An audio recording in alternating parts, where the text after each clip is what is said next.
పాటలు పాడుతూ డాన్సులతో ఆనందోత్సాహాల నడుమ సంక్రాంతి సంబరాల్లో పాల్గొన్నారు. రాష్ట్ర ప్రజలకు భోగి పండుగ శుభాకాంక్షలు తెలిపారు. పండుగ సమయంలో కుటుంబ సభ్యులతో పంచుకుంటే ఆనందంగా ఉంటుంది, ఆయుష్ కూడా పెరుగుతుందనే అభిప్రాయం వ్యక్తం చేశారు. బంధువులతో ప్రేమ ఆప్యాయతలు పంచుకుంటే బాంధవ్యాలు బంధుత్వాలు మరింత బలపడతాయన్నారు.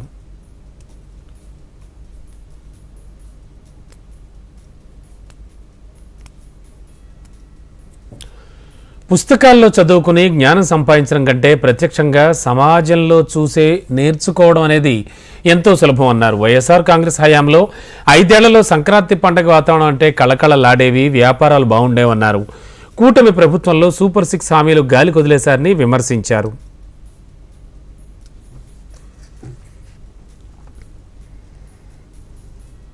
రాష్ట్ర ప్రజలందరికీ, తెలుగు వాళ్ళందరికీ భోగి శుభాకాంక్షలు. ఈరోజు నగరిలో మా బంధుమిత్ర పిల్లలతో సహా చాలా సంతోషంగా భోగి సంబరాలు, భోగి మంటలు వేసి అందరం కూడా చాలా హ్యాపీగా జరుపుకున్నాం. అండ్ ఈరోజు అందరూ కూడా ఇలా కలిసికట్టుగా గ్రామాల్లోకి వచ్చి మన పండుగలు జరుపుకోవటం వల్ల ఫ్యూచర్ జనరేషన్కి కూడా మన పండుగల గురించి, మన పండుగల గొప్పతనం గురించి తెలుసుకునే అవకాశం ఉంటుంది.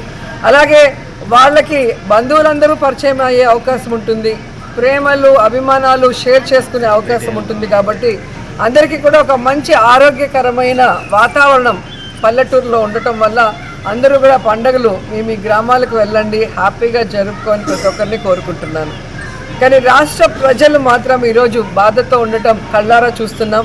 నగిరి నియోజకవర్గంలో కూడా మేము గ్రామాలకు వెళ్ళినప్పుడు గతంలో జగన్మోహన్ రెడ్డి గారు ముఖ్యమంత్రిగా ఉన్నప్పుడు పేదవాళ్ళు కానీ, రైతులు కానీ, మహిళలు కానీ ఏ విధంగా సంబరాలు జరుపుకున్నారు. ఏ పండుగ వచ్చినా కూడా, ముఖ్యంగా భోగి పండుగ, సంక్రాంతి పండుగ రైతులకు సంబంధించిన వాళ్ళు కొత్త బట్టలతో, పిండి వంటలతో, బంధువర్గంతో ఎంత హ్యాపీగా ఉన్నారు. కానీ ఈరోజు కూటమి ప్రభుత్వం ఇచ్చిన ఏ వాగ్దానం కూడా నెరవేర్చకపోవటం వల్ల, ముఖ్యంగా కరెంటు ఛార్జీలు పెంచి నిత్యావసర వస్తువుల ధరలు పెంచడం వల్ల ఏ విధంగా ఇబ్బంది పడి పండుగ జరుపుకోలేని పరిస్థితి ఉందో మనం చూస్తున్నాం. సో ఈ 7 నెలల కాలంలో కూటమి ప్రభుత్వం వల్ల ఏదైతే పేదవాళ్ళ జీవితాల్లో చీకట్లు కమ్ముకున్నాయో అవన్నీ కూడా ఈ భోగి మంటల్లో పటాపంచలు అవ్వాలి.